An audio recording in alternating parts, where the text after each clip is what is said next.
ગૌરી વ્રત નિમિત્તે પાદરા તાલુકામાં કરખી ગામે આઈસ્ક્રીમનું મોટી સંખ્યામાં વિતરણ કરવામાં આવ્યું।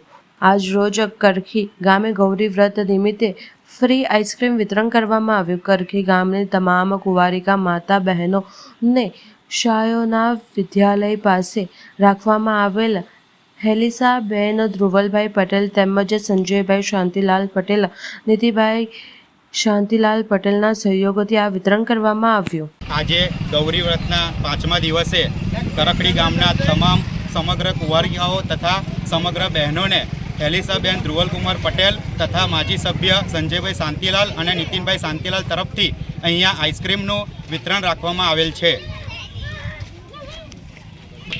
કરખડી ગામે શાળાના વિદ્યાલય પાસે હેલિસાબેન ધ્રુવલભાઈ પટેલ તરફથી ગૌરી વ્રતની બાળાઓને વિના મૂલ્યે અને આઈસ્ક્રીમનું સેવાનું વિતરણ કરવામાં આવ્યું છે અને સૌ ગામજનોએ એમને સાથ સહકાર આપ્યો છે અને સહભાગી બન્યા છે અને બહુ ગામની ગૌરી વ્રતની બાળાઓ ખુશખુશાલમાં દેખાય છે અને આવું નવું અમારા હેલિસાબેન ધ્રુવલભાઈ પટેલ તરફથી આવી નવી સેવા ગામને સતત ગૌરી વ્રતની બાળાઓને મળતી રહેશે એવું અમે બધાને આહ્વાન આપીએ છીએ।